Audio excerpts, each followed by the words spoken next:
Bismillahirrahmanirrahim. Assalamualaikum warahmatullahi wabarakatuh.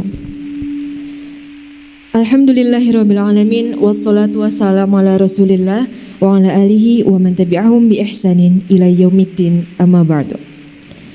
Yang terhormat Senior Advisor Tazkiyah Profesor Dr. Imam Suprayogo dan Insinyur Sentot Eko Parjatno MM, Chairman of Tazkiyah Ustadz Muhammad Ali Wahyudi MPD, CEO of Tazkiyah Ustadz Nur Abidin MED.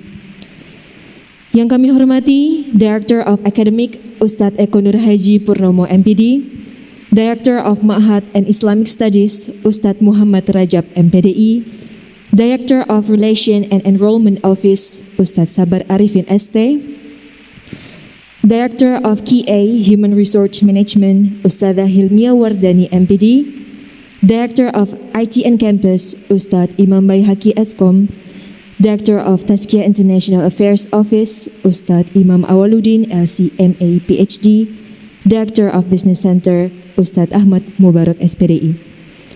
Serta yang kami hormati Bapak Ibu Wali Santri di tempat yang dirahmati Allah, serta segenap asatidz yang membantu berjalannya acara kita pada pagi hari ini. Alhamdulillahirrabbilalamin. Mari kita ucapkan syukur atas kehadirat Allah Subhanahu wa Ta'ala yang masih memberikan kehidupan kepada kita hingga detik ini, serta fasilitas kemudahan untuk tetap melakukan komunikasi jarak jauh di tengah situasi pandemi.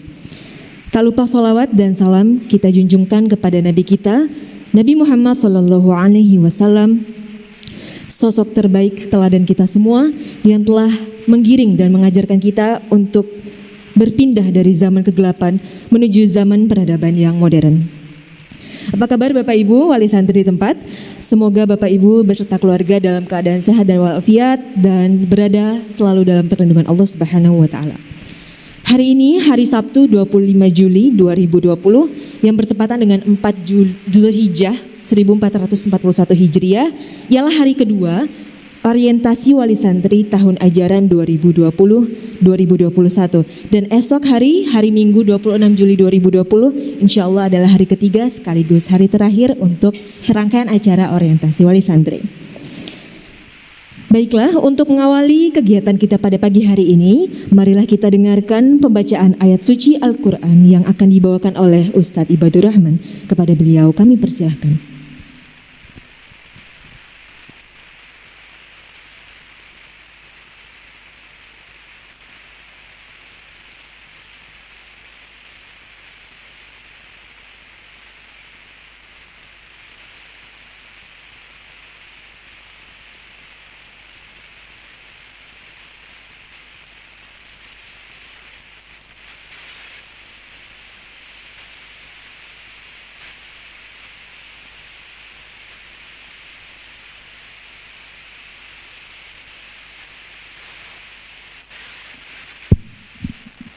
Assalamualaikum warahmatullahi wabarakatuh.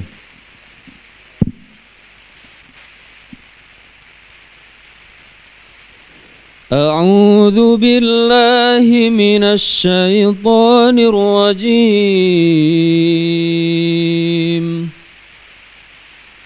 Bismillahirrahmanirrahim. يا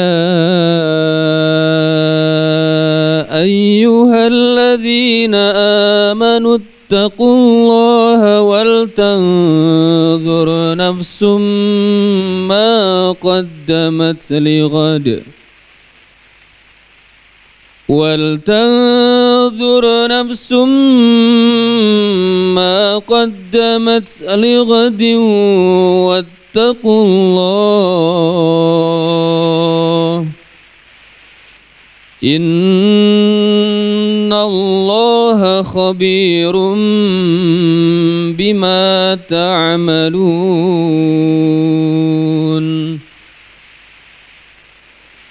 ولا تكونوا كالذين نسوا الله فأنساهم أنفسهم أولئك أولئك هم الفاسقون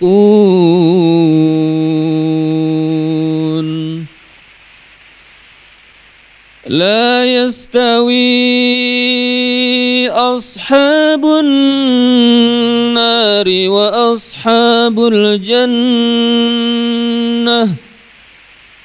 أصحاب الجنة هم الفائزون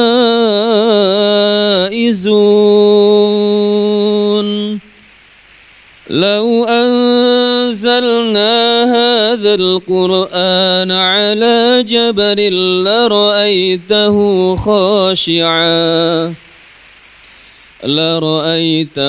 خاشعا متصدعا من خشية الله وتلك الأمثال نضربها للناس لعلهم يتفكرون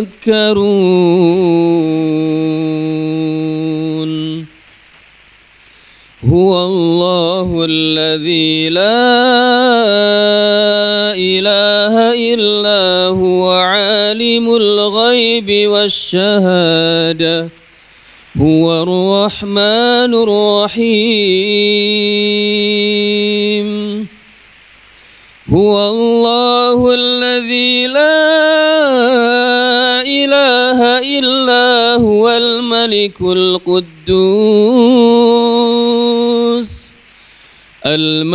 القدوس السلام المؤمن المهيمن العزيز الجبار المتكبر سبحان الله عما يشركون هو الله الخالق البارئ المصور له الأسماء الحسنى يسبح له ما في السماوات والأرض وهو العزيز الحكيم صدق الله العظيم ثم السلام عليكم ورحمة الله وبركاته.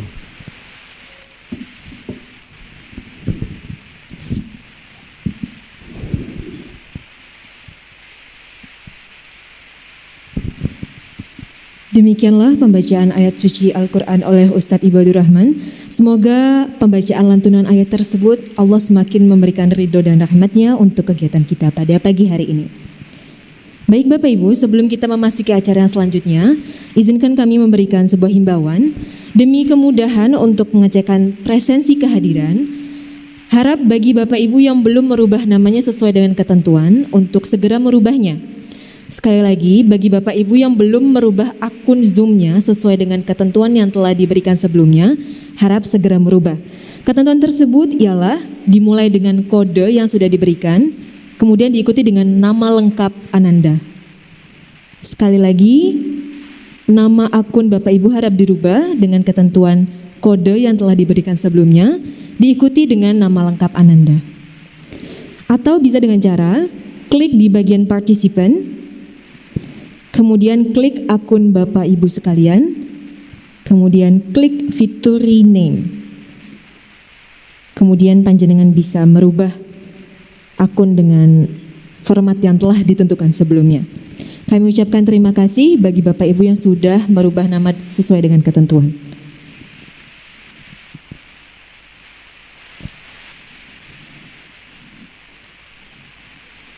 Baiklah, sebelum memasuki acara yang selanjutnya, kami persilahkan kepada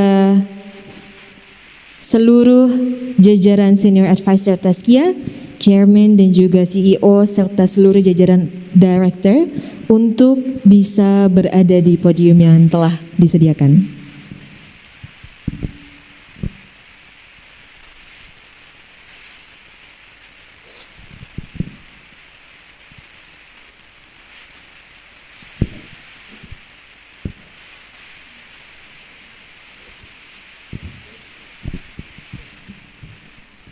seluruh direktur silahkan turut bergabung dengan yang lainnya di podium.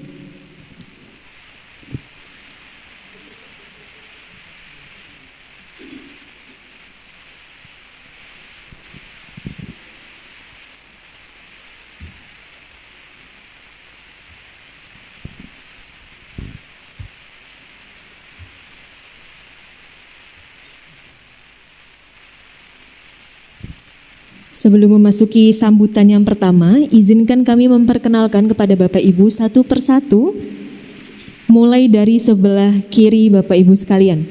Dari sebelah kiri ada Director Relation and Enrollment Office atau lebih akrab dikenal dengan REO, yaitu Ustadz Sabar Arifin. Boleh lambaikan tangan Ustadz.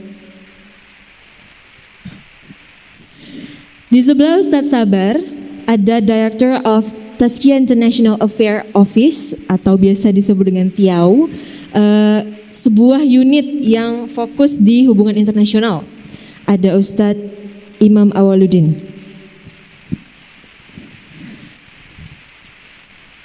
Baik, di sebelah Ustadz Awal ada Chairman of Tazkiyah IBS Malang, yaitu Ustadz Muhammad Ali Wahyudi MPD.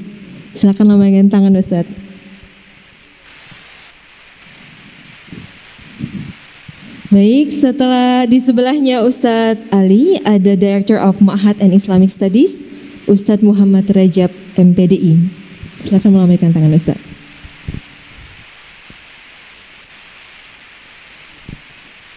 Baik, di sebelah Ustadz Rajab ada Director of Business Center Tazkiyah, yaitu Ustadz Ahmad Mubarak SPDI. Monggo melambaikan tangan Ustadz. Baik, di sebelahnya Ustadz Ahmad Mubarak ada CEO of Tazkiyah IBS Malang, yaitu Ustadz Nur Abidin MED.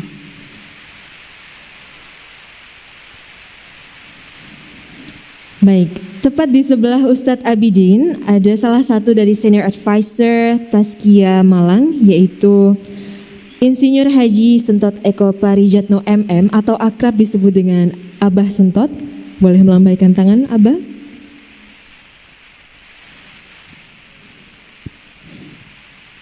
Agak ke belakang di antara Ustadz Abidin dan Abah Sentot ada Director of IT and Campus, yaitu Ustadz Imam Baihaqi. Di sebelah Ustadz Imam ada Director of QA Quality Assurance and Human Resource Management, Ustadzah Hilmia Wardani MPD. Dan di paling pojok kanan ada Director of Academic, Ustadz Eko Nur Haji Purnomo MPD. Baik, itulah sekilas perkenalan pada jajaran tim direktur pada pagi hari ini. Langsung saja kita memasuki acara yang selanjutnya, yaitu sambutan yang akan disampaikan oleh Chairman Tazkiyah IBS Malang kepada Ustadz Muhammad Ali Wahyudi MPD. Kami persilahkan.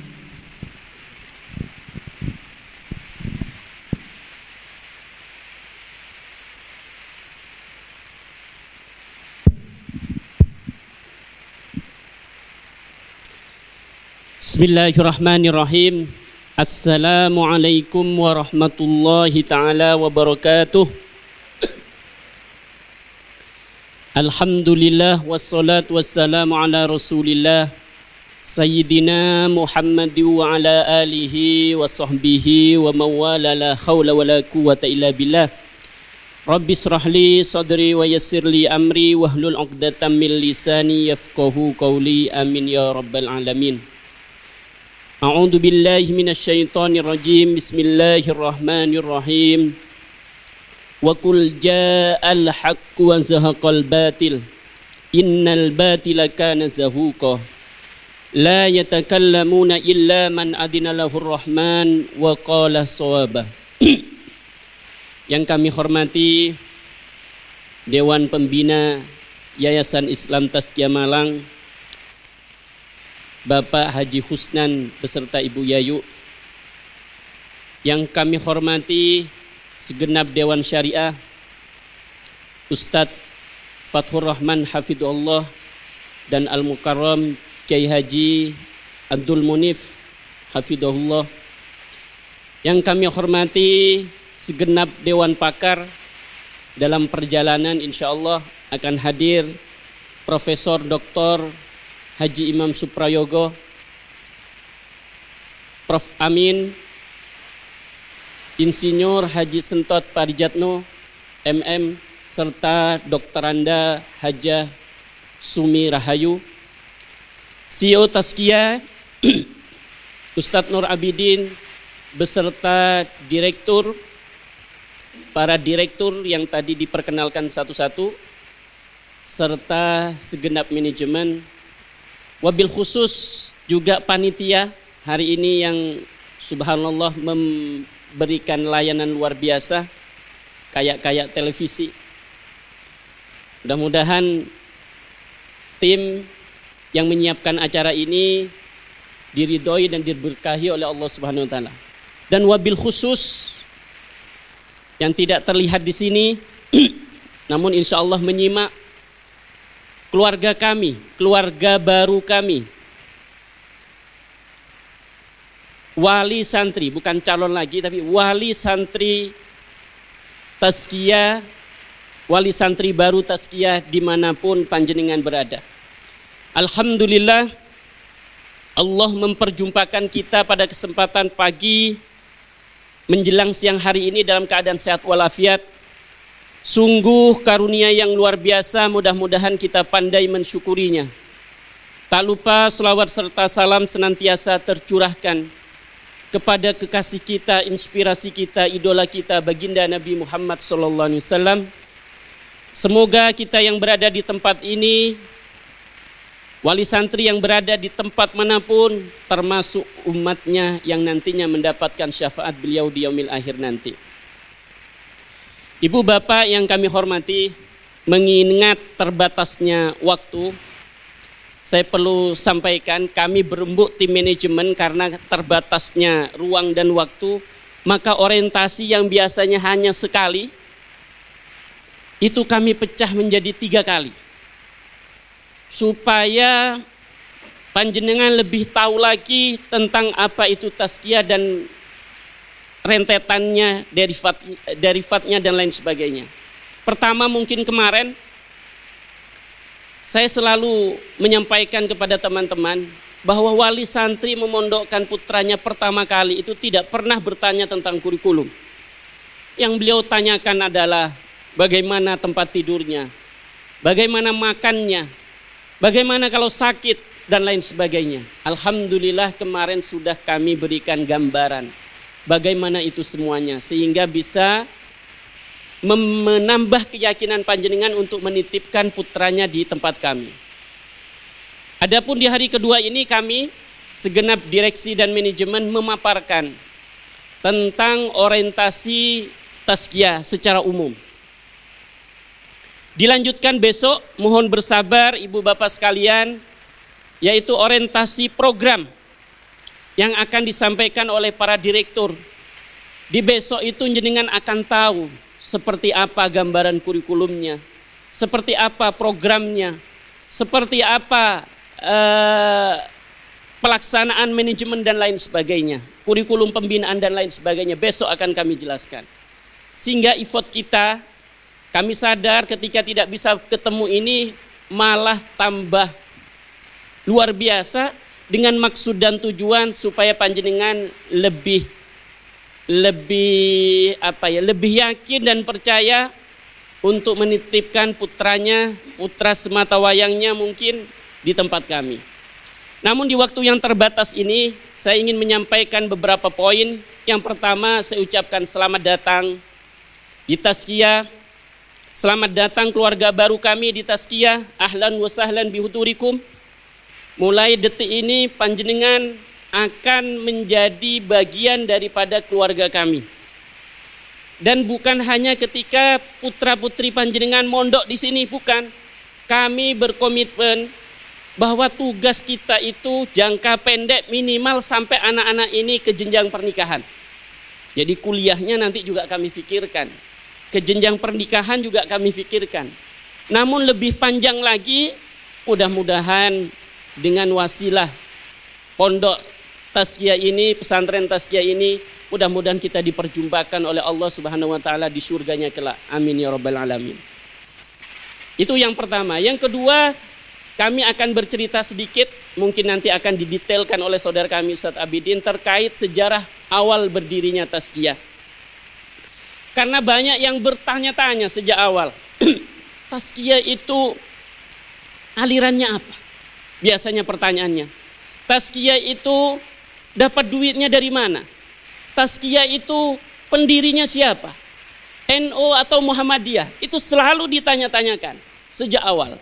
Bahkan kami, ibu bapak saudara sekalian, pernah mendapat macam-macam label. Katanya Tazkiyah dananya dari Amerika. Katanya Tazkiyah dananya dari Iran. Katanya Tazkiyah dananya dari Saudi. Katanya Tazkiyah dananya dari Australia. Lebih lagi, katanya Tazkiyah alirannya aliran kanan banget, radikal. Kami diam tidak pernah menjawab, karena kami ingin bahwa santri-santri kami yang nanti menjawab. Cuma kami pastikan ibu bapak sekalian bahwa Tazkiyah itu dalam koridor ahli sunnah wal jamaah, koridor Quran hadis. Nggak usah khawatir, Tazkiyah ini dibikin keroyokan. Ada tokoh Muhammadiyah, ada tokoh NU-nya, ada Dewan Syariahnya juga macam-macam. Ada 2 orang yang inten, ada Ustadz Fathur Rahman, ada Ki Haji Abdul Munif, nanti Dewan Pakarnya ada Prof. Imam Suprayogo bersama tim yang lain. Keroyokan. Sehingga nggak usah khawatir kalau Tazkiyah itu Hizbut Tahrir, Tazkiyah itu aliran ini macam-macam, nggak usah khawatir. Nanti panjenengan bisa cek and recheck kepada santri, kepada putra-putri panjenengan yang ada di tempat ini. Nggak ada yang bisa ditutup-tutupi ibu bapak sekalian yang kami hormati. Nggak usah khawatir, kami sudah melewati masa-masa itu, fitnah-fitnah itu sudah lewat. Yang katanya tidak ada benderanya, tidak ada ininya macam-macam. Nanti bisa dilihat ibu bapak sekalian, panjenenganlah wartawan-wartawan kecil yang bisa memberikan khabar, memberikan kabar seperti apa Tazkiyah itu. Kami tidak akan pernah peduli dengan apa yang disampaikan oleh orang lain. Karena kami yakin bahwa apa yang kami kerjakan itu benar adanya dan tidak melanggar syariat sedikit pun. Itu kira-kira. Sehingga Tazkiyah ini perlu kami sampaikan, perancangannya dimulai tahun 2007. 2007 diawali pemikirannya oleh saya bersama Ustadz Abidin dan teman-teman selaku di lapangan. Ini semuanya ada di sini, saya, Pak Ali, sampingnya Ustadz Abidin ada di sini semuanya. Ada Haji Husnan, ada teman-teman yang berada di sini, rata-rata itu as-sabiqunal awalun. Dari awal. Ada Prof. Imam Suprayogo. Keroyokan antara orang yang paham manajemen, paham tentang keilmuan, alim, dan ada orang yang memang khusus berdonasi besar-besaran di Tazkiyah di awal pendirian ini. Itu ibu bapak sekalian, sehingga nggak usah khawatir. Tazkiyah ini detailnya nanti akan disampaikan oleh Ustadz Abidin. Berdirinya secara de jure itu tahun tanggal 12 bulan 12 tahun 2012. Adapun operasionalnya, karena kami butuh rentan waktu kurang lebih 2 tahun, pembangunan dan lain sebagainya, kami mulai terima santri 2014. Berarti alhamdulillah ini tahun ke-6 menuju ke-7. Alhamdulillah dengan kepercayaan dari masyarakat yang luar biasa ini kami ucapkan syukur. Tidak pernah kami manajemen, pendiri dan lain sebagainya membayangkan bahwa animo masyarakat Tazkiyah itu sebesar ini, enggak pernah. Ini benar-benar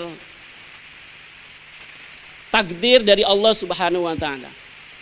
Itu poin pertama. Nanti detailnya siapa orang-orangnya nanti akan disampaikan lebih detail oleh Ustadz Abidin. Saya mohon karena saya tidak sempat tadi untuk mengambil slide-nya. Itu terkait Tazkiyah. Sehingga sekali lagi nggak usah khawatir ibu bapak sekalian. Putra panjenengan di sini insya Allah dalam Quran Sunnah ahli sunnah wal jamaah. Nggak usah khawatir. Kami lembaga pendidikan yang sangat taat kepada aturan dan lain sebagainya. Nggak usah khawatir ibu bapak sekalian. Itu poin yang kedua. Adapun poin yang ketiga, saya cuma ingin, sudah datang nih? Belum? Bisa masuk? Oh, beliau masih online. Oke. Adapun poin yang ketiga, saya cuma ingin titip. Di dunia perbordingan perpesantrenan ini sudah hampir 20 tahun saya berada di tempat ini. Saya cuma mengamati ibu bapak sekalian. Biasanya anaknya kekeh untuk mondok, ibunya juga pengen mondok, kakeknya juga pengen mondok, bapaknya yang nggak pengen mondok. Atau biasanya anaknya pengen mondok, ibunya pengen, kakeknya pengen. Masih ada masalah yang lainnya, sehingga mengakibatkan persoalan. Dan itu nggak usah khawatir. Ketika awal-awal berdiri putri panjenengan, terutama yang SD ke SMP, ketika di awal-awal itu hampir semuanya begitu. Bahkan 3 bulan kami sudah biasa, mereka nangis berjamaah biasa. Dan nggak usah khawatir, di sini ada yang ngemong, ada psikolognya, ada konselornya, ada pengasuhnya, ada wali kelasnya. Gak usah khawatir ibu bapak sekalian. Saya bisa memahami di awal-awal mondok ketika dengar anaknya nangis, putranya nangis, dia ingin terbang. Dari Surabaya ingin terbang, pengen langsung ke ini. Gak usah khawatir.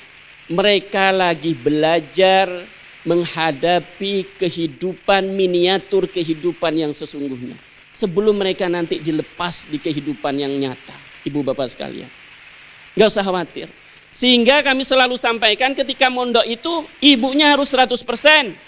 Bapaknya 100%. Kakek neneknya 100%. Anaknya kalau bisa dipompa terus supaya 100%. Sehingga hasilnya 100%. Karena kalau diantara itu nanti hanya sedikit, hanya 50%, maka hasilnya juga 50%. Ingat ibu bapak sekalian, panjenengan ini hanya direpotkan sebentar, maksimal itu untuk anak beradaptasi kurang lebih 3 sampai 6 bulan. Biasanya kalau sudah lewat 6 bulan, kalau anak itu stabil, maka dia nanti akan nyetop. Ibu, bapak, nggak usah telepon lagi. Kegiatan kami banyak di sini. Jangan ganggu kami, kira-kira begitu. Tapi di awal-awal ini pasti namanya anak terutama yang SD ke SMP yang biasa tidur bareng dan lain sebagainya harus berpisah, berat. Bapaknya yang biasanya sok kuat, biasanya nangis duluan. Ngelihat kamarnya nangis, ngelihat mainannya nangis. Kalau dia suka kucing yang perempuan, ngelihat kucingnya bisa nangis. Itu biasa ibu bapak sekalian, biasa. Kita ini tidak akan berpisah selamanya. Kita hanya nitipkan sebentar, minimal 3 tahun, maksimal 6 tahun. Nanti kalau sudah 6 tahun, panjenengan akan merasakan syukur yang luar biasa. Karena yang 6 tahun di sini itu akan menjadi bekal untuk dia hidup selanjutnya nanti. Itu ibu bapak sekalian. Sehingga di poin yang selanjutnya ini saya ingin sampaikan, kenapa harus pondok kira-kira? Tentu ibu bapak sekalian, kita harus berkaca kepada orang yang paling istimewa, manusia paling istimewa, yaitu baginda Nabi Muhammad SAW. Saya selalu sampaikan bagaimana usia mondok beliau itu, yaitu usia kurang lebih 12 sampai 18 tahun. Rasulullah seperti yang kita ketahui ibu bapak sekalian, dilahirkan dalam keadaan yatim piatu. Itu untuk apa? Untuk supaya Rasulullah tidak bergantung kepada manusia siapapun. Biar hanya bergantung kepada Allah. Usia dalam kandungan ayahnya meninggal. Usia kurang lebih 5 menuju 6 tahun. Ada yang riwayat 4 menuju 5 tahun ibunya meninggal. Setelah itu usia 8 tahun, kakeknya yang sangat menyayangin beliau, Abdul Muthalib, meninggal. Terpaksa beliau ngenger ibu bapak sekalian di usia 8 menuju 9 tahun. Beliau harus ngenger di pamannya yang serba terbatas. Ngenger itu bahasa saya mondok. Usia 12 sampai 18 tahun, Rasulullah disitulah belajar mandiri. Disitulah Rasulullah belajar magang. Apa yang diajari Rasulullah, yang dipelajari Rasulullah tanpa disengaja itu belajar leadership, manajemen, dan bisnis. Untuk bekal beliau berdakwah nanti ketika beliau menjadi nabi. Beliau belajar mandiri. Coba bayangkan, usia 8 tahun beliau sudah mengembalakan kambing. Itu menunjukkan bahwa Rasulullah itu ingin membantu, tidak ingin merepotkan keluarga daripada pamannya, yaitu Abu Thalib. Beliau belajar bekerja, belajar kehidupan. Sama dengan putra-putri panjenengan, ketika usia 12 tahun itu berarti lulus SD, ditaruh biar ngenger, biar jadi orang. Karena saya pun tidak yakin mendidik putra saya di rumah. Selama COVID ini saya merasakan hampir 3 bulan. Tidak bisa namanya rumah itu mendesain social engineering layaknya di pesantren. Gak akan pernah bisa. Gak akan pernah bisa, ibu bapak sekalian. Sehingga kalau mengacu kepada tahapan yang Rasulullah sampaikan itu, berdasarkan teori psikologi perkembangan Islam, ibu bapak sekalian, usia 0 sampai 3 tahun selalu saya sampaikan, itu usia menyusui dan membangun kedekatan dengan ibu wabil khusus. Sehingga tugas syariat pada saat itu memilihkan ibu yang baik, nama yang baik, dan mengajarkan tentang nilai-nilai ketauhidan dan keimanan. Mengajarkan Quran. Waktunya menyusui ibu mengajarkan itu. Namun setelah 2 tahun harus disapih. Usia 4-7 tahun itu adalah usia gerak dan bahasa. Usia keteladanan dari ayah. Betapa banyak. Saya kadang-kadang ngetes, ingin tahu seberapa dekat ibu kepada anaknya atau ayah kepada anaknya.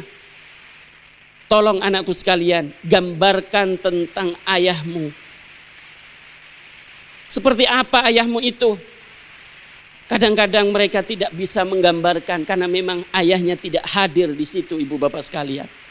Tapi kalau disuruh gambarkan tentang ibunya, mereka bisa menggambarkan, menuliskan bagaimana kesan baik terhadap ibunya.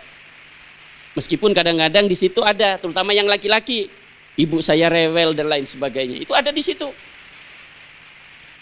Sehingga ibu bapak sekalian, usia 8 sampai 10, 12 tahun itu usia keteladanan orang tua. Itu usia SD. Namun usia 11 sampai kurang lebih 14 tahun itu usia keteladanan daripada lingkungan dan gurunya. Dan itu tempatnya di pesantren yang ideal.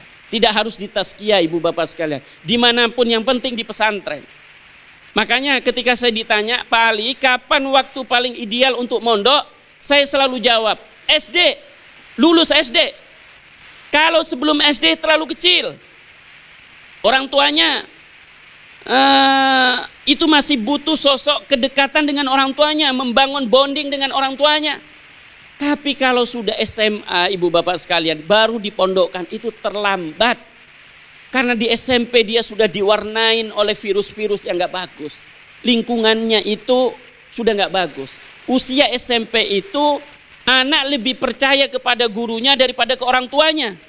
Usia SMA anak lebih percaya kepada temannya daripada kepada orang tuanya, wabil khusus kepada gurunya dan orang tuanya.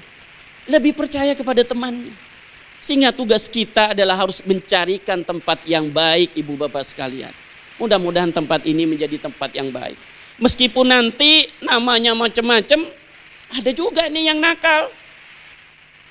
Karena biasanya kalau sudah SMA, meskipun terlambat, saya selalu bayangkan SMA itu layaknya bengkel. Biasanya anak ditaruh di SMA itu karena sudah bermasalah sebelumnya. Biasanya, tidak selalu. Sehingga dia jadi tahu, oh kakak saya itu, kakak kelas saya itu ternyata nakal. Oh dia baik, oh dia tidak baik. Itu dari situ. sebelum dia ketemu orang-orang yang pas dengan dia nanti. Itu secara teori. Sehingga selalu kami sampaikan usia kurang lebih 0 sampai 18 tahun. Itulah usia potensial discovery. Bagaimana anak itu mencari potensi dirinya. Bagaimana membangun capacity buildingnya. Dan itu ibu bapak sekalian, paling pas itu adalah di pesantren. Apakah sekolah umum gak masuk Ustadz? Masuk, asalkan panjenengan juga mau nunggoni. Nganterin, jemput. Saya punya kolega ketika anaknya di sekolah di umum, perempuan, maka dia yang nganterin, dia yang jemput, dia yang nganterin, dia yang jemput. Pertanyaannya, apakah panjenengan ada waktu seperti itu? Nyampe rumah nanti ngajarin lagi dan lain sebagainya. Saya tidak yakin ibu bapak sekalian melihat kesibukan panjenengan. Oleh sebab itu, poin yang selanjutnya adalah nasihat buat kita semua, wabil khusus saya, wabil khusus manajemen dan orang tua yang nanti akan memondokkan putrinya, putra putrinya di Tazkiyah ini.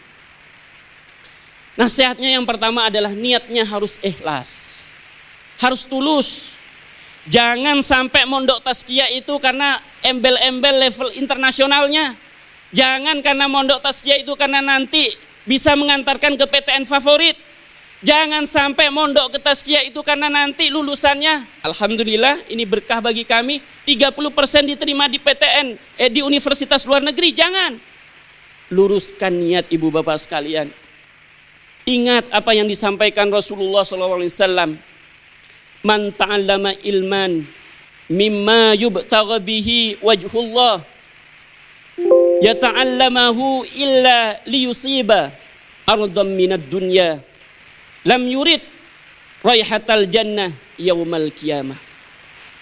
Kata Rasulullah, barang siapa yang belajar menuntut ilmu yang mestinya ikhlas karena Allah, tetapi dia hanya ingin mendapatkan keuntungan materi maupun dunia, maka kata Rasulullah, lau yurid rauhatal jannah yaumal qiyamah, maka orang itu tidak akan membau bau surga. Coba bayangkan, kalau embel-embelnya memondokkan atau menyekolahkan anak itu hanya ijazah, hanya ingin pintar saja, ancamannya tidak bisa membau-bau surga. Masya Allah. Kita harus tulus bahwa kita memondokkan santri, anak-anak kita itu, karena ini memang ladang investasi kita. Dengan mereka mudah-mudahan menjadi tiket kita ke surganya kelak nanti. Itu jangan sampai salah niat. Itu yang pertama. Yang kedua, ibu bapak sekalian, ketika putra putrinya mondok, ini saya selalu meminjam bahasanya Ustadz Sentot, orang tuanya harus ikut mondok. Maksudnya apa Pak Ali? Ibadahnya ditingkatin. Ketika mondok itu ibu bapak sekalian, di awal Tazkiyah itu anak sudah diajak qiyamul lail. Bangun paling lambat kurang lebih 3:30, rata-rata jam 3. Kalau sudah agak tinggi itu biasanya 2:30 udah bangun, sudah qiyamul lail. Apa enggak kasihan Pak Ali di awal masuk, Ustadz sudah disuruh qiyamul lail? Memang untuk membentuk karakter itu ibu bapak sekalian, itu harus dipaksa, terpaksa, terbiasa. Mudah-mudahan nanti akan menjadi pribadi yang luar biasa. Harus dipaksa. Sehingga kalau anaknya qiyamul lail di sini, ustadznya juga begitu, kami juga anjurkan, maka frekuensinya biar sama, ibu tambahin. Bapak ibu tambahin juga berdoa qiyamul lail. Kalau anaknya lagi puasa ayyamul bid, ibu bapak juga puasa. Bapaknya anaknya lagi ujian, ibu juga puasa. Mudah-mudahan karena kesolehan orang tuanya ini bisa menjadi wasilah anak ini menjadi anak yang soleh solihah. Itu kira-kira. Setelah orang tuanya ikut mondok, yang ketiga ibu bapak sekalian, tawakal. Tawakal. Ya Allah, ikhtiar kami sudah cukup ya Allah. Kami pasrahkan, tolong kami ya Allah. Jaga putra putri kami di dalam munajat panjenengan 2/3 malam terakhir, jenengan sampaikan itu kepada Allah. minta tolong. Orang tuanya, manajemennya juga di sini kami juga himbau begitu. Kami ingin frekuensi antara orang tua, santri, guru, tenaga pengajar dan lain sebagainya berdoa bersama-sama sehingga bisa menggetarkan arasnya Allah Subhanahu wa taala. Selanjutnya ikhtiar. Ikhtiar itu bagaimana Pak Ali? Ikhtiar itu ibu bapak sekalian ini penutup. Yaitu berikan harta yang halal kepada putra-putri panjenengan. Jangan racuni putra-putri panjenengan dengan dikirimi harta yang tidak halal. Kami juga begitu. Mungkin penutupnya sebuah kisah yang selalu kami sampaikan, yaitu kisahnya sangat masyhur sekali, yaitu kisahnya Umar radhiyallahu anhu. Umar ini kebetulan punya kebiasaan turun di malam hari sendirian, kadang-kadang bersama asistennya yang namanya Aslam. Di 2/3 malam terakhir beliau mendengar bisikan ada seorang gadis yang diperintahkan oleh ibunya untuk mencampur susu dengan air sehingga bisa dijual di pasar. Kata si gadis kecil, jangan ibu, Khalifah Umar sudah sanjang, sudah ngomong, nggak boleh begitu. Kata ibunya, bukankah Umar juga tidak melihat? Iya ibu, tidak melihat, tapi Tuhannya Umar, Allah itu melihat. Melihat percakapan itu sama Umar, rumahnya ditandain.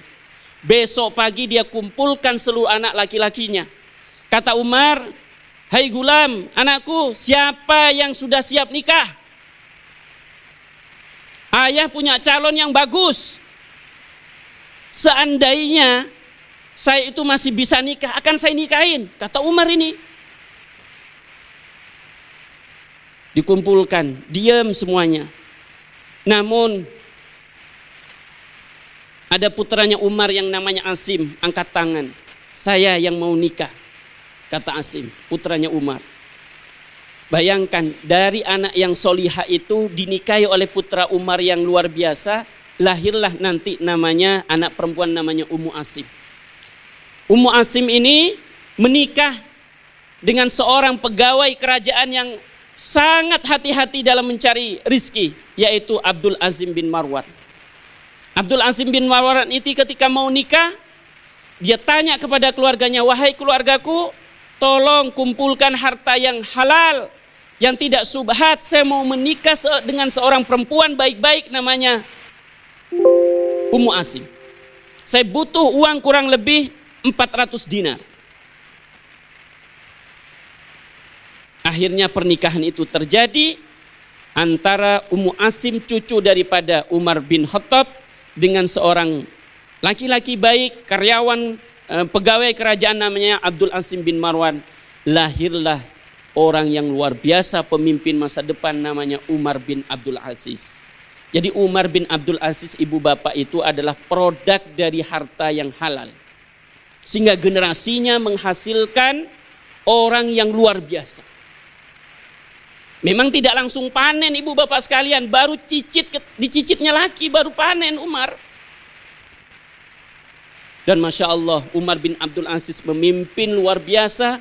Konon saking sejahteranya, dari Yaman sampai Maghribi, sampai Afrika, tidak ada orang yang kelaparan.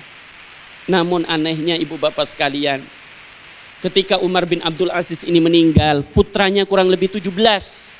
Tapi ketika beliau meninggal tinggal 11. Masing-masing dari 11 ini cuma mendapatkan kurang lebih setengah dinar untuk yang laki-laki dan seperempat dinar untuk yang perempuan. Kurang lebih 1.250.000 untuk yang laki-laki dan untuk yang perempuan kurang lebih 500 sampai 750.000. Miskin sekali. Namun ketahuilah, nanti anak-anak Umar yang 11 ini menjadi orang yang amat kaya raya dan sejahtera ibu bapak sekalian. Kaya raya. Bahkan saking kaya rayanya, salah satu anaknya bisa menginfakkan hartanya sebanyak 950 ekor kuda perang. Saya sama Ustadz Abidin ini kerjaannya beli kuda salah satunya. Satu kuda itu yang paling jelek, Tazkiyah punya kurang lebih 5, sampai 6 rencananya. Sekarang sudah punya 5 biji, itu harganya kurang lebih 30 juta. Kalau 950 ekor kuda perang kali 30 juta saja, infaknya kurang lebih 20, saya hitung subuh tadi, kurang lebih 28,5 miliar ibu bapak sekalian. Dari harta setengah juta dan 1 juta itu. Itulah harta yang berkah ibu bapak sekalian. Tugas panjenengan adalah menyiapkan anak-anak ini menjadi anak-anak yang soleh, bukan dengan disiapkan asuransi dan lain sebagainya. Solehkan anak ini, mudah-mudahan kami Tazkiyah ini menjadi asbab kesolehan putra-putri panjenengan ibu bapak sekalian. Penutup, ibu bapak sekalian, dari apa yang saya paparkan, dari cerita yang saya paparkan itu menunjukkan bahwa pendidikan itu butuh waktu yang sangat panjang. Lama kita menunggunya. Kalau boleh pinjam bahasanya Prof. Imam Suprayogo, kita tidak sedang menanam padi, tidak sedang menanam jagung, tidak sedang menanam tebu yang 3 tahun lagi, 3 bulan lagi akan dipanen. Kita sedang menanam anak manusia. Makanya perumpamaannya di dalam Quran sangat luar biasa. Yaitu dalam surat Al-Fat 29 yang selalu saya sampaikan di akhirnya. Kazar'in akhraja sat'ahu fa'azarahu fastaghlada fastawa ala suqihi yu'jibus surrah liyaghida bihimul kuffar. Perumpamaan itu yaitu seperti benih yang mengeluarkan tunasnya, kemungkinan kemudian tunas itu menjadi kuat dan menjadi besar, tegak lurus dengan batangnya. Itulah perumpamaan bagi anak-anak kita. Itulah tanaman yang nantinya entah setahun, entah 2 tahun, entah 10 tahun, entah 12 tahun, bahkan mungkin ketika kita meninggal kelak. Itulah yang kata Quran, tanaman yang menyenangkan para penanam-penanamnya. Siapa para penanamnya itu ibu bapak sekalian? Ya tentunya ibu bapak sekalian duluan, keluarga panjenengan, kami manajemen, ustadz-ustadz. Itulah para penanam bagi putra-putri panjenengan. Sekali lagi itu yang bisa saya sampaikan. Kurang lebihnya mohon maaf. Mudah-mudahan dengan orientasi kemarin, besok, sekarang dan besok itu menambah kepercayaan dan keyakinan panjenengan, kebulatan tekad hati panjenengan untuk memondokkan putranya di tempat ini. Terima kasih, mohon maaf kata-kata yang kurang berkenan. Wabillahi taufik wal hidayah. Ihdinas siratal mustaqim. Assalamualaikum warahmatullahi taala wabarakatuh.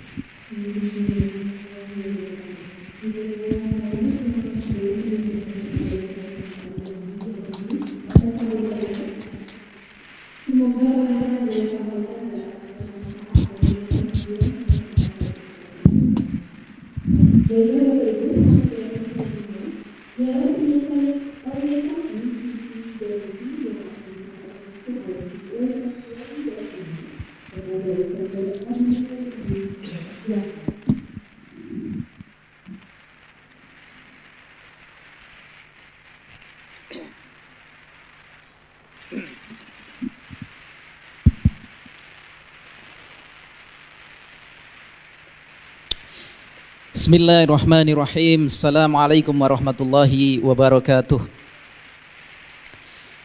Alhamdulillah wassalatu wassalamu ala Rasulillah wa ala alihi wa ashabihi wa mawalah. Wa la haula wa la quwata illa billah. Rabbi shrah li sadri wa yassir li amri wahlul 'uqdatam min lisani yafqahu qawli. Amin ya rabbal alamin.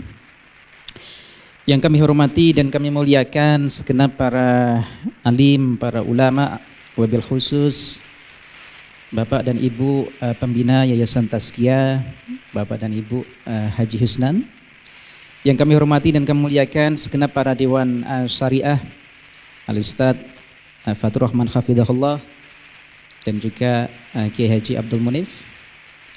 Yang kami hormati dan kami muliakan segenap para Dewan Pakar yang insya Allah hari ini hadir di tempat ini. Yang pertama ada Profesor Dr.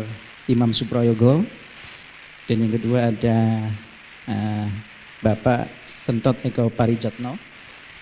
Yang kami hormati dan kami muliakan saudara saya Al-Ustadz Muhammad Ali Wahyudi selaku Ketua Yayasan atau dalam istilah kita Chairman.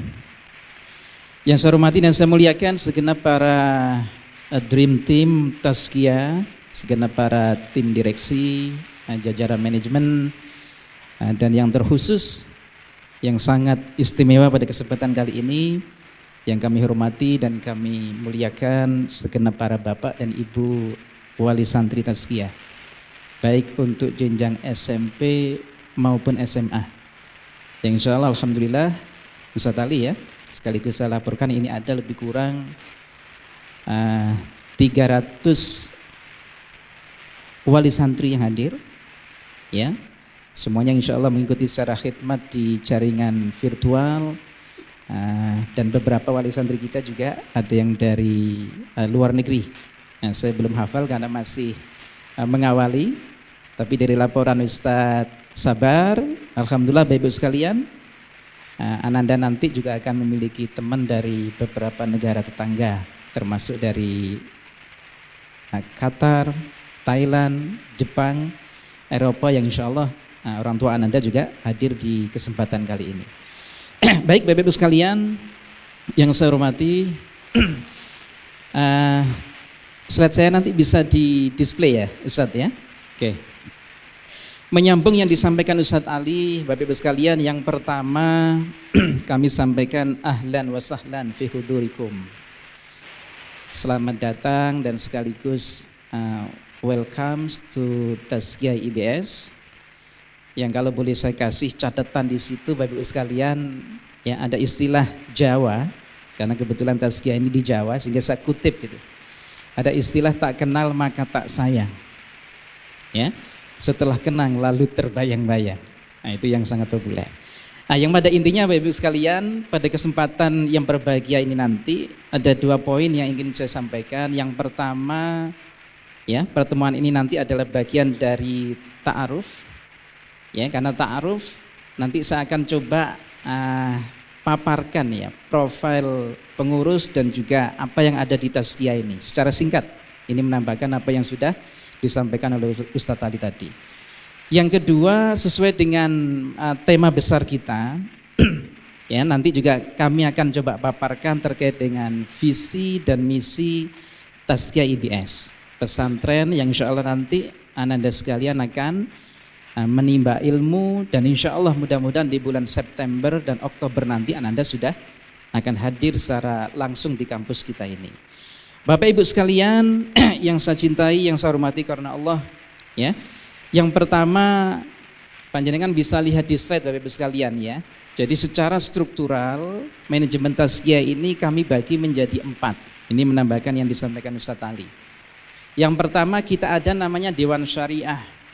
Dewan Syariah ini ya secara khusus memberikan nasihat ya, guidance dan juga kebijakan-kebijakan wabil khusus yang berkaitan dengan program diniyah ya, dan juga berkaitan dengan syariat tentunya. Nah, di sini ada Al-Ustadz Fatur Rahman dan juga Kiai Haji Abdul Munif yang insya Allah secara khusus Ustadz Fatur Rahman nanti akan memberikan tausiah awal beliau besok, gitu Ustaz Sabar ya. Insya Allah besok beliau akan memberikan tausiah secara langsung kepada Bapak dan Ibu sekalian. Kemudian yang kedua ada namanya Dewan Pembina dan Penasihat Yayasan. Alhamdulillah Bapak Ibu sekalian, seperti yang Ustaz Ali sampaikan, jadi Tazkiyah ini ya salah satunya kenapa bisa cepat baik fisik, hardware maupun softwarenya, itu salah satunya memang kita dipandu dan dibimbing langsung oleh orang-orang yang saya kira pakarnya di situ.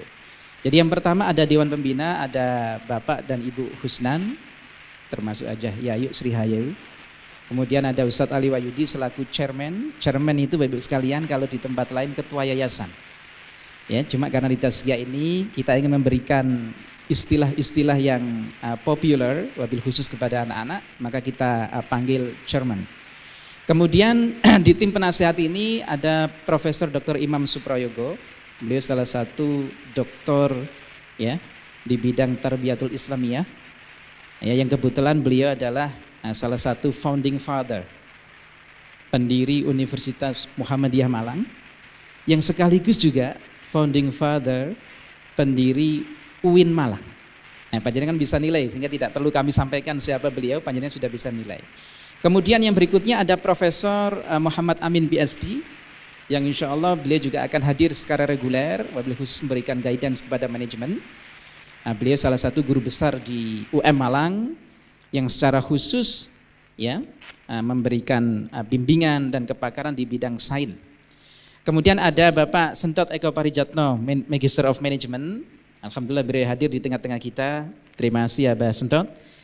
Beliau salah satu dewan pakar yang memang secara khusus memberikan pertimbangan tentang manajemen organisasi dan pengembangan SDM-nya. Dan yang terakhir ada ibunda kita, Ibu Hajah Sumirahayu. Beliau juga dewan pakar kita di bidang pengembangan lembaga pendidikan. Ya, insya Allah juga beliau hadir mengikuti secara virtual kali ini. Itu Bapak Ibu sekalian. Kemudian di bawah Dewan Pembina dan Penasehat, maka kami sebut subklaster yang ketiga, biar panjenengan nanti punya bayangan itu. Ada istilah kami Dewan Direksi. Ya. Jadi Dewan Direksi ini Bapak Ibu sekalian, kalau di tempat lain mungkin istilahnya direktur ya. Kebetulan saya sendiri selaku CEO, saya sendiri Pak Abidin. Kemudian alhamdulillah pada kesempatan kali ini semuanya bisa hadir Bapak Ibu sekalian. Jadi nama-nama yang ada di bawah saya itu semuanya hadir ya. Yang insya Allah setiap hari beliau-beliau ini yang akan menggawangi langsung di kampus ini. Ya, setiap hari beliau akan ada di kampus kita baik putra maupun putri dan setiap hari mengawasi proses yang ada di tazkiyah ini. Nah, tidak perlu saya detailkan, tapi yang pasti ada namanya Ustadz Muhammad Rojab. Beliau adalah direktur kepesantrenan, tadi sudah disebutkan ya. Ada Ustadz Eko Nur Haji Purnomo, beliau ada direktur akademik. Ada Ustadz Imam Baihaqi, beliau direktur kampus dan IT yang insya Allah kemarin sudah memberikan presentasinya. Ya, beliau yang mengamati setiap hari mulai dari kondisi kampus, listrik, air, taman, kebersihan, termasuk yang tidak kalah penting makan anak-anak sekalian. Kemudian ada Ustadz Imam Awaluddin PhD. Nah, ini termasuk unit yang baru, Ustadz Awal ya. Jadi Ustadz Awal ini Bapak Ibu sekalian, beliau Direktur Tazkiyah International Affair. Jadi Bapak Ibu, wabil khusus ya Ananda yang dari luar negeri, ya per tahun ini insya Allah layanan kita akan jauh lebih baik, ya karena kita belajar cukup banyak, hampir lebih kurang 3 tahun terakhir, yang pada intinya Ananda sekalian, wabil khusus yang datang dari luar negeri, itu memang butuh ya servis dan layanan khusus itu, baik itu yang sifatnya administratif maupun pendampingan belajarnya. Ya itu yang pertama. Yang kedua Bapak Ibu sekalian, jadi international affair ini juga kita persiapkan untuk ya mengantarkan Ananda sekalian, khususnya anak kelas 12 nanti yang punya mimpi untuk melanjutkan studi ke luar negeri. Dan alhamdulillah yang disampaikan Ustadz Ali tadi, tahun ini kita meluluskan anak kita yang SMA, itu santri perdana kita, dan alhamdulillah 30% bisa lanjut studi ke luar negeri, selebihnya ada di dalam negeri. Nih kemudian ada Ustadz Sabar Arifin yang kemarin sudah menyampaikan programnya, Ustadz Ahmad Mubarak ini yang mengurusi kantin, mengurusi laundry dan semacamnya, dan terakhir ada Ustadzah Hilmiah. Nah, ini Sri Kandi kita ini satu-satunya akhwat di tim kita yang beliau kebetulan menjabat sebagai Direktur HRD Human Resource Development sekaligus juga KISI ya, pengendalian quality control yang ada di tazkiyah ini insya Allah langsung di bawah koordinasi Ustadzah Hilmiah. Itu Bapak Ibu sekalian, jadi subklaster kita yang ketiga Dewan Direksi saya sebutnya. Kemudian yang terakhir kami sebutnya manajemen. Jadi direksi ini punya tim di bawahnya Bapak Ibu sekalian, ya ada lebih kurang 6 sampai 7 tim di masing-masing unit ini. Ya, pada kesempatan ini saya bacakan hanya yang ada di akademik dan kepesantrenan. Ya, ada Ustadz Rois Hakiki, beliau nanti itu prinsipalnya. Nanti Ananda akan sering sekali menyebut nama ini, Ustadz Rois Hakiki. Kemudian yang kedua di putra ada Ustadz Ali Sihabudin. Ya, ini di akademik. Kemudian di diniyahnya ada Ustadz Nanang Setiabudi, ini diniyah putri. Di putranya ada diniyah kepesantrenan Ustadz Ahmad Fahdi. Ustadz Rojab ya? Nah, kemudian di bawahnya ada khusus pengembangan bahasa, ada Ustadzah Risma Aulia, ini yang di kampus Putri, ada Ustadz Mubar di kampus Putra, dan yang terakhir ada Ustadzah Risa Nur Fitria. Nah, beliau ini yang secara khusus ya mendampingi di aspek social service, bimbingan konseling dan kebekaan, yang insya Allah besok akan mempresentasikan programnya. Baik Bapak Ibu sekalian, saya kira itu yang poin yang pertama yang ingin saya sampaikan, karena ini ta'aruf sehingga agak detail, sehingga panjenengan sudah tahu nggih.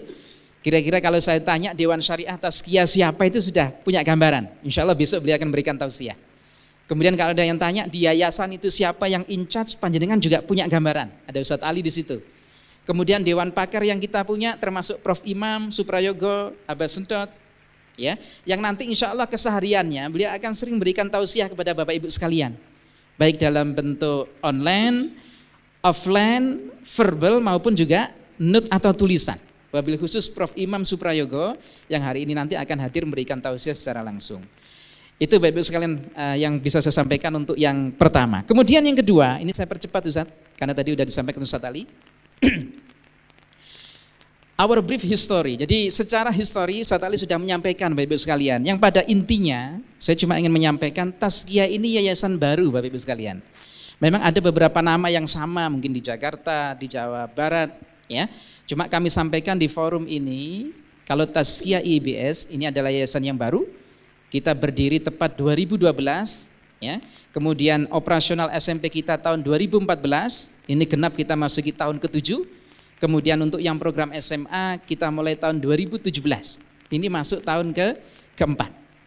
Ya, sehingga Bapak Ibu bisa paham kalau Tazkiyah ini yayasan baru, tidak ada afiliasi dengan yayasan lainnya.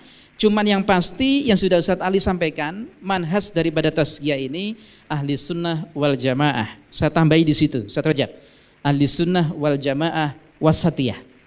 Ya, kita berdiri di atas semua golongan dan insya Allah sesuai dengan tagline yang kita punya, holistic and balance. Ya, kita ingin menjadikan anak-anak sosok muslim yang ahli sunnah wal jamaah wasatiyah, yang moderat, yang punya wawasan yang luas dan terbuka itu.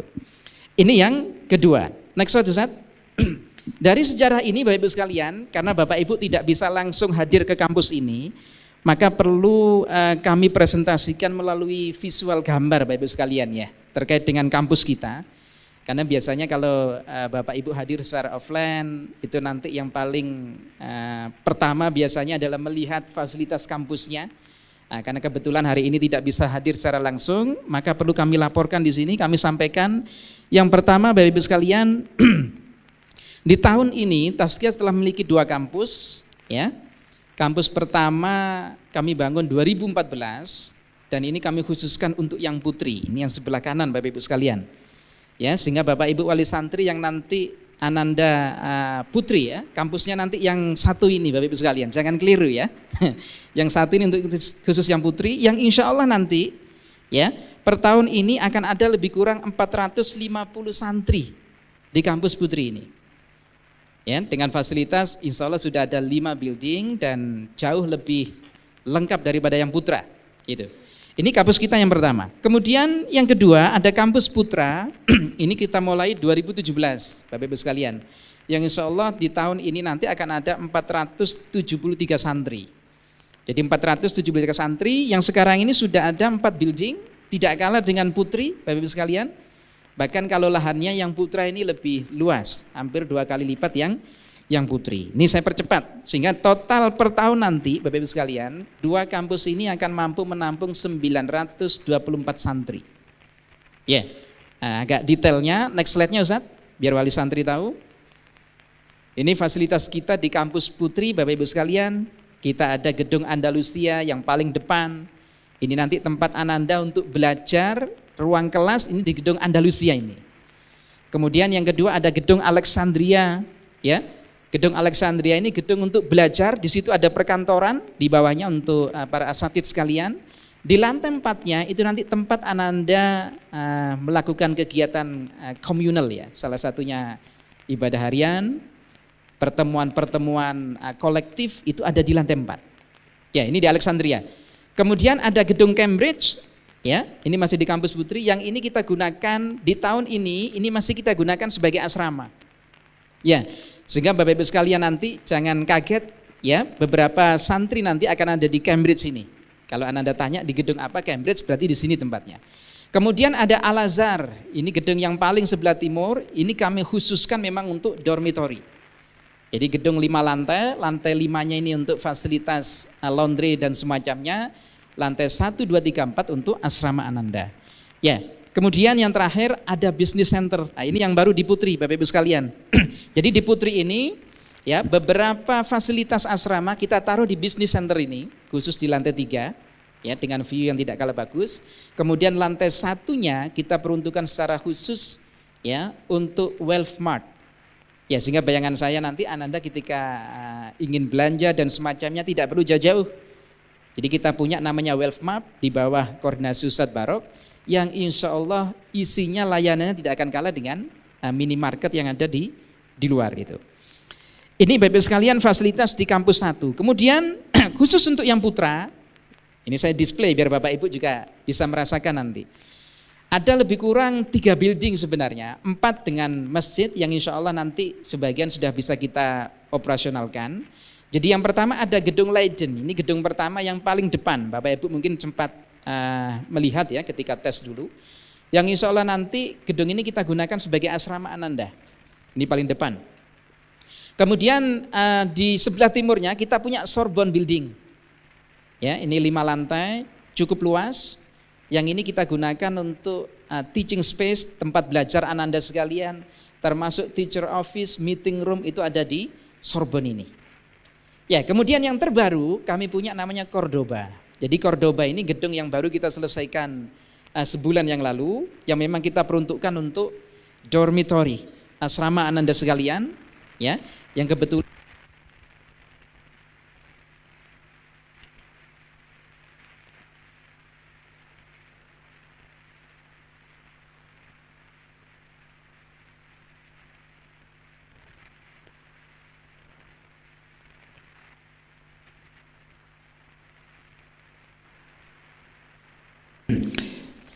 saya lanjut. Jadi yang ketiga ada gedung Cordoba, Bapak Ibu sekalian. Jadi Cordoba ini asrama kita yang terbaru yang selesai kita bangun sebulan yang lalu. Yang alhamdulillah di fasilitas ini kita ada swimming pool. Jadi bayangan saya nanti anak-anak yang punya hobi berenang nanti akan tetap bisa dipertahankan. Bahkan yang belum bisa berenang nanti akan kita ajari gitu. Karena berenang ini salah satu core enrichment yang kita punya. Ya, yang insya Allah ini akan memberikan di samping kesehatan fisik juga refreshment untuk Ananda sekalian. Yang terakhir kita punya food court di Putra ini ada food court termasuk sentra kitchen itu ada di Putra, dan yang tidak kalah penting kita juga ada Wealth Mart, ini mirip seperti di Putri dan insya Allah tidak kalah, dua-duanya sama lengkapnya itu. Baik Bapak Ibu sekalian, itu untuk kampus sehingga Bapak Ibu bisa punya gambaran, nggih? Ahlan wa sahlan. Enggak apa. Selamat datang Prof. Imam Suprayogo. Nggih. Ini saya mohon izin 15 menit, Prof, nggih? Ya. Kami sudah tidak sabar ingin dengar tausiah Abah.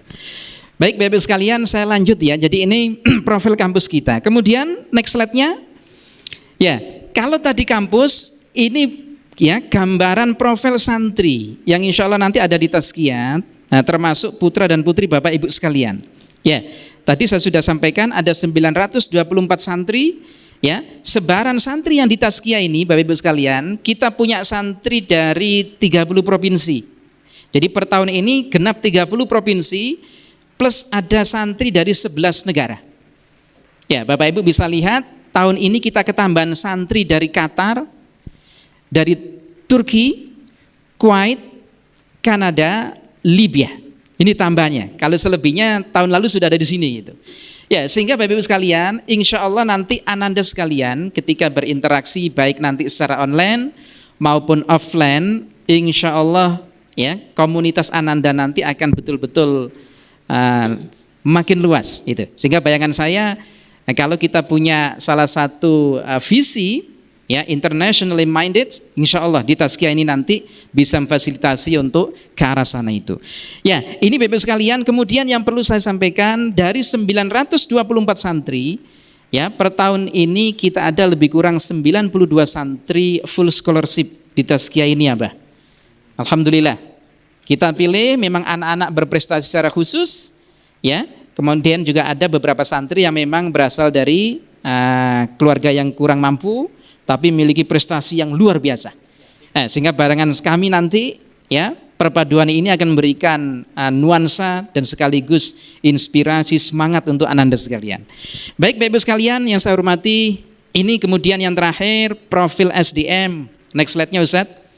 Alhamdulillah di tahun ini Bapak Ibu sekalian saya perlu laporkan, ya, sekarang ini dengan 2 kampus ini ada 292 SDM, ya. Nah, beberapa sudah kita bagi sesuai dengan tugasnya, cuman pada intinya hampir 20% Bapak Ibu sekalian SDM di Tazkiyah ini, ya, sudah memiliki kualifikasi S2 dan S3, selebihnya S1 dan diploma. Ya, kalau dari jumlahnya maka Bapak Ibu bisa lihat di Tazkiyah ini rasio santri dan SDM kita ini itu 1:3 Bapak Ibu sekalian. Ya, sehingga kalau dari rasionya saja, maka kami ingin sampaikan ke Bapak Ibu sekalian, insya Allah nggak perlu khawatir, ya. Kalau sampaikan Ustadz Ali sampai nangis, khawatir nggak ada yang ngurusin, enggak. Insya Allah Bapak Ibu sekalian, ya. Jadi satu santri ini, bayangan kami di Tazkiyah ini akan digawangi 3 orang SDM. Bayangan kami 1 SDM dari akademik, 1 SDM dari kemurobian, 1 SDM dari kampus, itu. Sehingga Bapak Ibu bisa bayangkan nanti, ya, wabil khusus yang ada di luar negeri gitu. Ini kemudian next slide-nya. Ini jumlah SDM kita. Kalau profil kampusnya saya perlu laporkan di sini Bapak Ibu sekalian. Ya, alhamdulillah tahun ini kita memiliki berbagai SDM dengan latar belakang kampus yang macam-macam, wabil khusus yang dari luar negeri. Ini kalau saya persentase ada 20% SDM kita ini lulusan dari luar negeri. Termasuk ke Abah Imam, nggih. Ini lulusan SDM kita, Abah. Ada yang dari Eropa, dari Bristol and Liverpool, dari Jerman, Prof. Amin tadi, dari Tunisia, kita ada di sini, dari Libya, Tripoli, Omdurman, Aghaf, kita ada 2 orang di sini, Malaysia dan Australia, ada dari USIM, AIUM, Australia ada beberapa orang di sini, termasuk dari Brunei, ya, kemudian dari Jepang, dan yang paling banyak dari Al-Azhar. Ya, termasuk di situ ada dari Madinah. Sehingga intinya apa Bapak Ibu sekalian? Insya Allah. Jadi Bapak Ibu sekalian, para asatid sekalian, ya, akan betul-betul bisa memberikan inspirasi kepada Ananda. Wabil khusus, ini slide yang terakhir Ustaz. Kok misalkan Ananda nanti ingin kuliah ke luar negeri, Bapak Ibu sekalian, maka kami punya profil tahun ini yang lulus gitu. Ya, kita ada lebih kurang 30%. Alhamdulillah sudah diterima di kampus internasional, selebihnya dalam negeri, ya. Kalau untuk internasional ada dari Inggris, Rusia, Mesir, Turki, sampai Qatar, insya Allah, ya. Anak kita nanti akan ada di sana. Termasuk yang dalam negeri juga begitu. Bapak Ibu juga tidak perlu. Jangan, Ustaz Eko ya. Kemudian ada juga beberapa kampus swasta, ya. Ada yang di BINUS, ada yang di Prasmulia.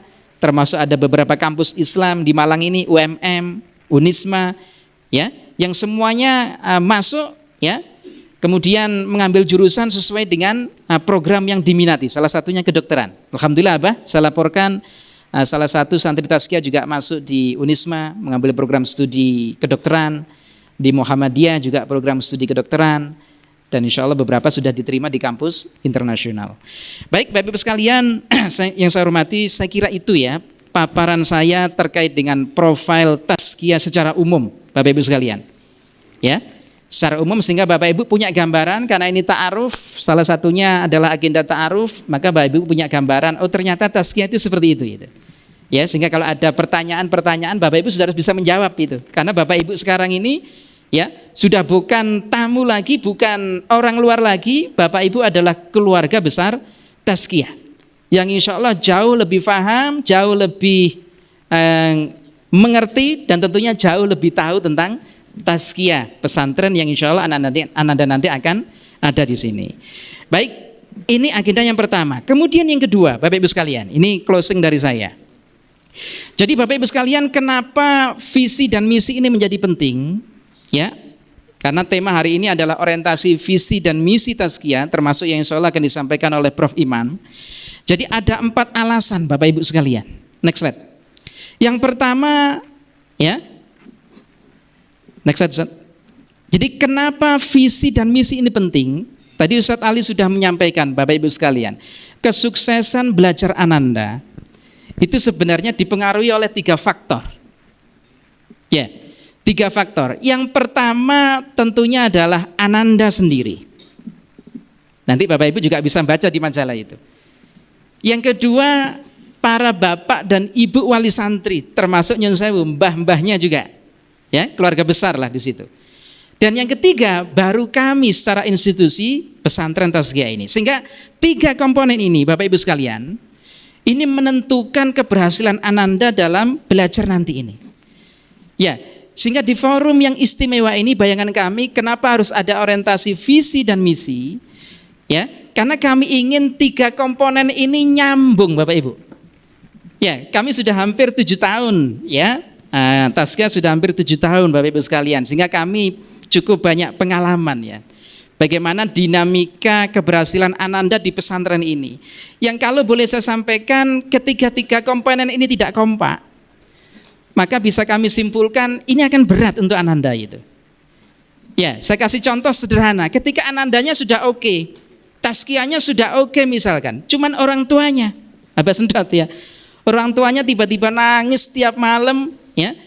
Kemudian tidak bisa mengendalikan itu, maka ya rata-rata akan pulang gitu.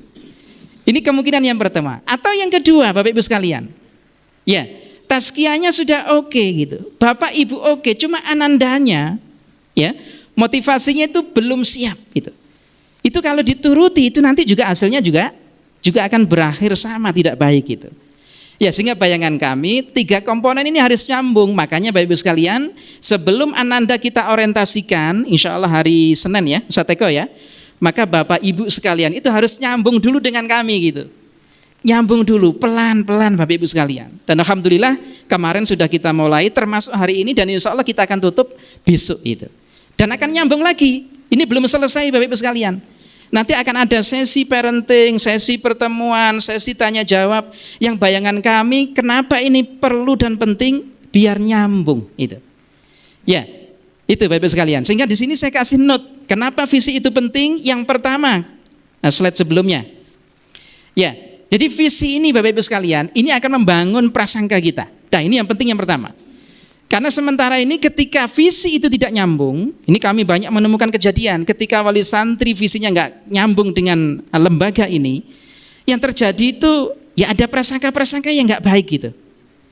Itu baik lembaga ke wali santri maupun wali santri ke lembaga. Dan ini berbahaya Bapak Ibu sekalian. Ya.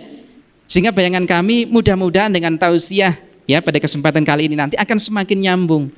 Karena dari prasangka-prasangka yang baik inilah insya Allah Bapak Ibu sekalian, Allah itu akan mengabulkan niatan Bapak Ibu, Ananda dan kita semua yang ada di Tazkiyah ini. Ini yang pertama.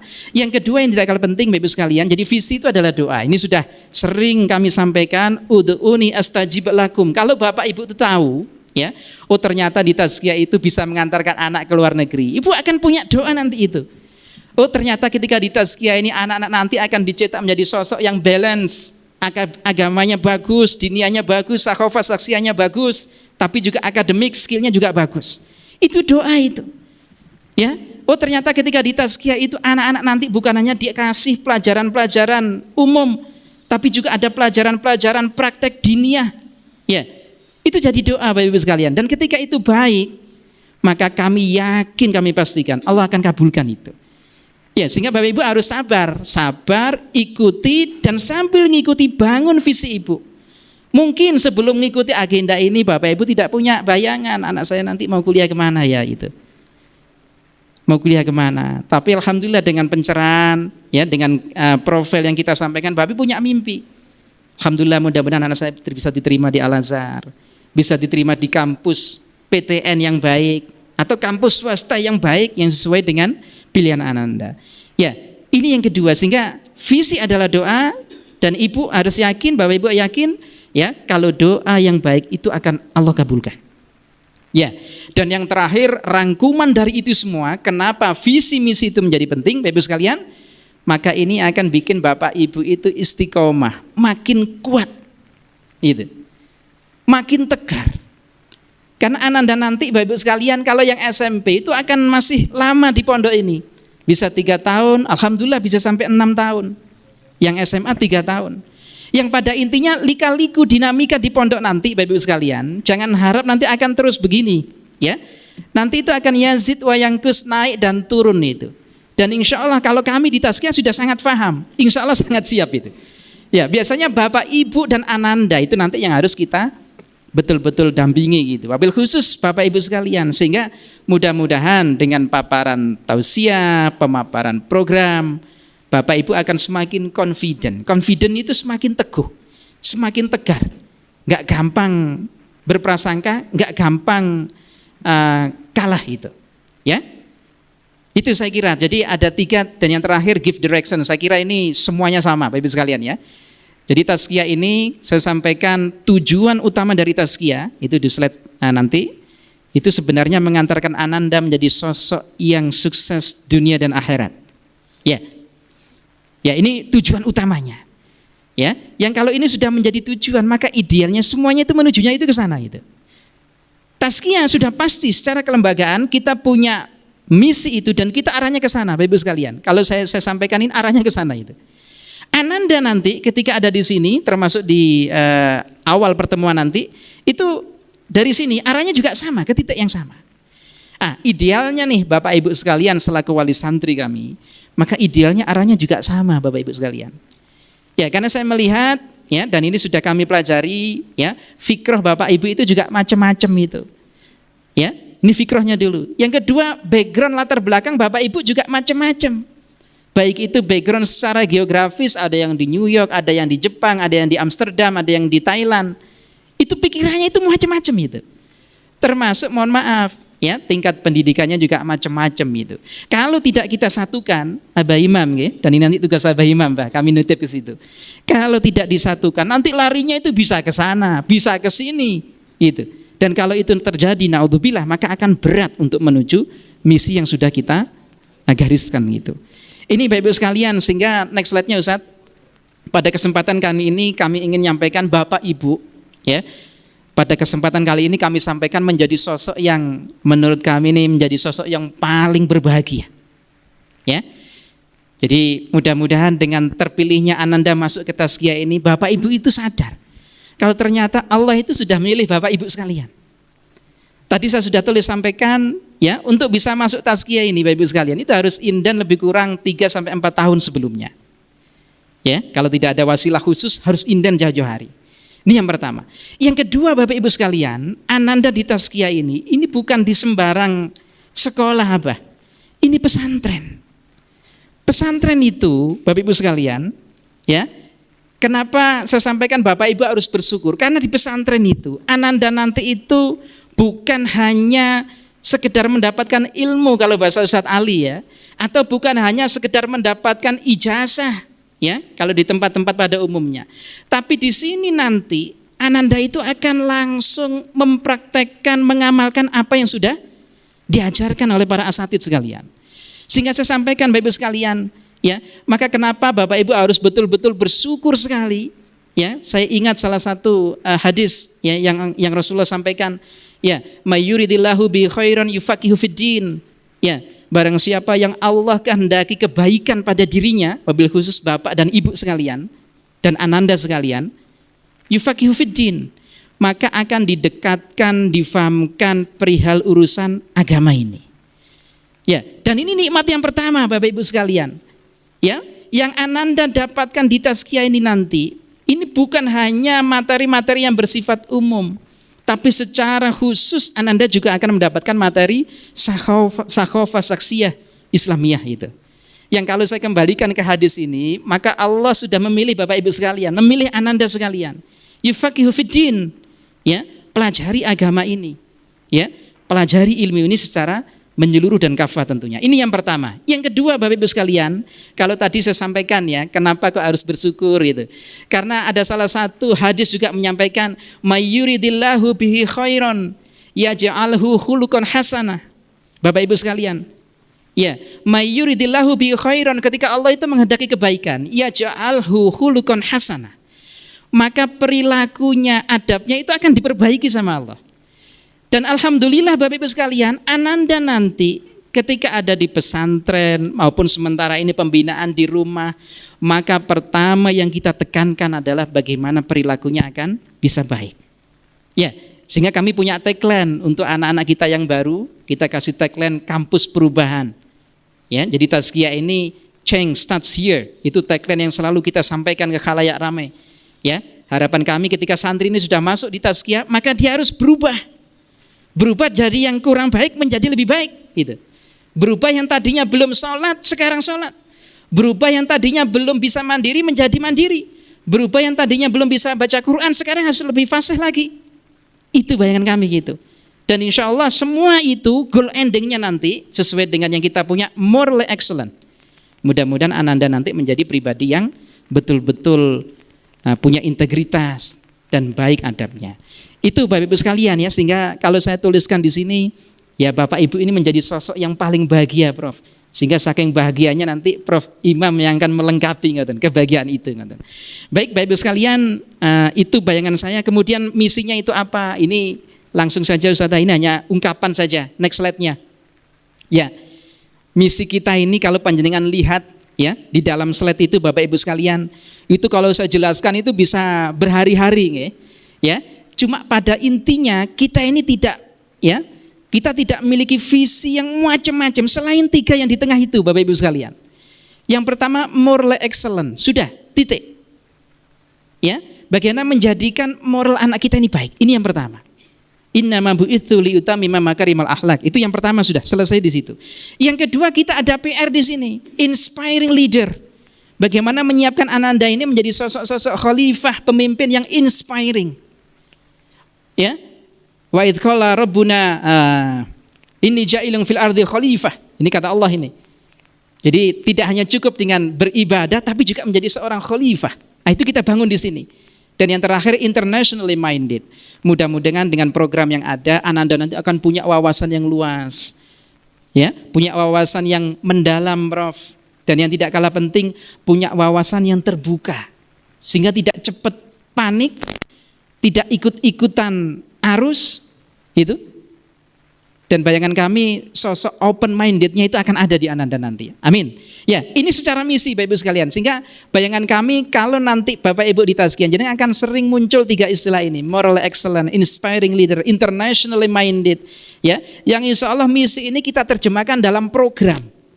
Ya, yang program ini nanti akan disampaikan secara detail oleh bagian akademik dan kepesantrenan. Makanya besok itu Bapak Ibu harus ikut. Kalau dalam bahasa ini wajib ain ini ya untuk wali santri Tazkiyah ngoten. Kalau tidak bisa dua-duanya minimal bapaknya atau ibunya. Kok dua-duanya enggak bisa, harus ada walinya yang hadir. Ya, karena nanti akan mewakili kira-kira program kita nanti itu apa selama lebih kurang 3 sampai 6 tahun Ananda belajar di Tazkiyah ini. Nah, ini misi yang terakhir closing dari saya. Ya, slide yang terakhir Ustadz, langsung loncat. Ini sudah saya sampaikan tadi. Next. Ini juga sudah. Next. Ya, nah, yang terakhir kalau tadi misinya begitu, Bapak Ibu sekalian ya, moral excellent, inspiring leader, internationally minded, maka untuk bisa sampai ke misi itu, ya, kita butuh sebuah bahasa kami itu approach, pendekatan, metode. Yang kami sebut di sini adalah holistic and balance. Jadi Bapak Ibu akan sering dengar nanti kurikulum Tazkiyah ini adalah kurikulum yang holistic and balance. Ya, proses yang ada di Tazkiyah ini adalah proses yang holistic and balance. Kalau dalam bahasa lainnya holistic itu bayangan kami Bapak Ibu sekalian, itu berimbang antara diniyah dengan umumnya. Ya, kemudian kami tambahi balance. Balance itu proporsional. Kami bekerja keras gimana caranya anak itu juga belajar diniyah yang baik, ya. Belajar akademik yang baik, belajar materi tambahan yang baik, tapi tetap enjoy itu. Itu balance itu di situ. Kami pengen anak itu di pondok ngaji, ya, Di pondok juga belajar dengan keras, tapi anak itu tetap sehat. Itu balance itu. Kami juga ingin anak itu di pondok jauh dengan orang tua ya, harus ibadah, bangun malam dan semacamnya. Tapi anak itu juga enjoy gitu. Ya, sehingga kita desain sedemikian rupa sampai, mohon maaf, SDM-nya itu juga harus holistic and balance. Sehingga kita pilih SDM terbaik Bapak Ibu sekalian, diniahnya harus bagus, akademiknya juga jangan kalah, harus bagus. Kurikulumnya juga begitu, ada Al-Quran, ada diniyah, ya, ada akademik, ada enrichment untuk pengembangan personal dan refreshment anak-anak. Strategi mengajarnya juga begitu, harus holistik, jangan monoton. Al-muhafadzah 'alal qadimin aslih, ya, kita review, kita kembangkan sedemikian rupa sehingga terjadi kolaborasi yang baik antara metode salaf dengan kholafnya, ya, metode Rasulullah dengan yang kontemporer sekarang ini. Ya, termasuk yang tidak kalah penting manajemennya. Jadi manajemen tazkiyah ini Bapak Ibu sekalian, ya, untuk bisa mewujudkan mimpi tadi itu, kami berkeyakinan ini butuh manajemen yang baik. Ya. Sehingga di tazkiyah ini kami punya namanya struktur tadi itu, yang mungkin di tempat lain tidak lazim Bapak Ibu sekalian. Ya, kami punya khusus yang orang hanya mengurusi gizi, itu ada di sini, quality controlnya. Kami punya orang yang khusus ngurusi tentang kondisi psikologi anak, SSC namanya. Kami punya orang yang khusus ngurusi hanya dapurnya saja, itu juga ada. Sampai yang tidak kalah penting urusan akademik dan pesantren ini menjadi core program kita. Yang semuanya kita manage Bapak Ibu sekalian dengan standar ISO kalau dalam istilah kami. Ya, yang tujuannya bukan untuk gagah-gagahan, bukan. Ya, kami terus terang yakin ketika dakwah ini tidak di-manage dengan baik, ya, ada sebuah kaul yang sangat menarik, ya. Jadi kebaikan yang tidak di-manage secara profesional, secara baik, itu akan terkalahkan oleh kedzaliman yang itu termanage dengan baik. Dan kami nggak mau seperti itu. Ya, sehingga bayangan kami, anak-anak berat nanti di sini Bapak Ibu sekalian. Mereka harus bangun malam, mereka harus belajar materi A, B, C. Tapi itu akan kita manage demikian rupa sehingga anak itu tetap enjoy gitu. Ya, ketika anak itu enjoy, mudah-mudahan bisa selesai, bisa tuntas sampai lulus. Karena kalau tidak di-manage dengan baik, ini bisa crash kalau dalam bahasa komputer ya. Nah, dan itu yang kita khawatirkan, jangan sampai anak kita menjadi bingung atau anak kita jadi putus di jalan. Naudzubillah, mudah-mudahan tidak seperti itu. Dan yang terakhir, ini untuk kampusnya Bapak Ibu sekalian. Jadi kampus tazkiyah ini kenapa kita desain Prof Imam ya, harus bagus, ya, harus bersih, harus world class bahasa kami. Ini bukan untuk gagah-gagahan juga Bapak Ibu sekalian. Jadi kami punya prinsip kampus itu dalam konsep holistic and balanced education itu memiliki peran yang sangat strategik. Kami punya semboyan namanya whole campus support. Jadi bagaimana kampusnya itu memberikan pendidikan ke anak. Kebersihannya memberikan pendidikan langsung ke anak. Ya, keramahannya mendidikan langsung ke anak. Keindahannya mendidikan langsung pendidikan ke anak. Yang dengan dukungan support kampus ini kita tidak terlalu repot nanti. Ya, sekarang ini mohon maaf ngajari kebersihan saja. Ya, itu akan hanya sekedar teori dan akan sia-sia. Ya, ketika kampusnya tidak bersih. Ya, mengajari tentang keramahan, ya, itu akan menjadi teori lagi kalau seluruh komponen kampusnya tidak ramah. Itu. Dan kita pingin itu menjadi support yang ada di tazkiyah ini. Dan kampus ini Bapak Ibu sekalian, kami ingin betul bagaimana kampus ini menjadi kebanggaan untuk Ananda sekalian. Jadi kami terus terang ya punya PR berat, ya, punya tantangan bagaimana membangun confident di Ananda ini. Wabil khusus santri di pesantren. Kami punya mimpi bagaimana menjadikan sosok santri itu sosok yang confident. Karena bayangan kami Ananda nanti ini ketika mereka lulus dari tazkiyah, Bapak Ibu bisa lihat ya, kuliahnya nanti ada yang di Oxford, ada yang di Australia, ya, ada yang di Malaysia, ada yang di Belanda, ada yang di Jepang. Ya, kalau kampusnya tidak betul-betul represented itu, saya khawatirnya itu jadi minder nanti. Ya, dan umat Islam untuk hal ini harus confident. Ya, sehingga tazkiyah ini mohon maaf Bapak Ibu sekalian, kampus ini bukan untuk gagah-gagahan, ya, tapi ini menjadi sebuah miniatur kehidupan yang dengan manajemen kampus yang baik, insya Allah dari sinilah nanti Ananda akan belajar dan menjadi sosok yang inspiring nantinya. Baik, saya kira itu Bapak Ibu sekalian pemaparan visi dan misi yang singkat dari saya. ini mengawali, insya Allah nanti akan kita sambung dengan pertemuan berikutnya, dan mudah-mudahan Bapak Ibu terus istiqomah bisa mengikuti apa yang sudah kita programkan. Mungkin itu dari saya, kurang lebihnya mohon maaf. Nah, insya Allah Prof. Imam setelah pas ini akan memberikan tausiah penutupnya Abang, yang insya Allah memperkuat gambaran visi dan misi dari tazkiyah ini. Kurang lebihnya mohon maaf. Aku qouli hada fastaghfirullah li wa lakum. Assalamualaikum warahmatullahi wabarakatuh. Waalaikumsalam warahmatullahi wabarakatuh. Jazakumullah khairan. Terima kasih banyak kepada Ustadz Nur Abidin MID atas pemaparan informasinya yang cukup representatif tentang tazkiyah ini. Semoga apa yang telah beliau sampaikan dapat memberikan gambaran lebih baik lagi tentang tazkiyah di benak Bapak Ibu sekalian.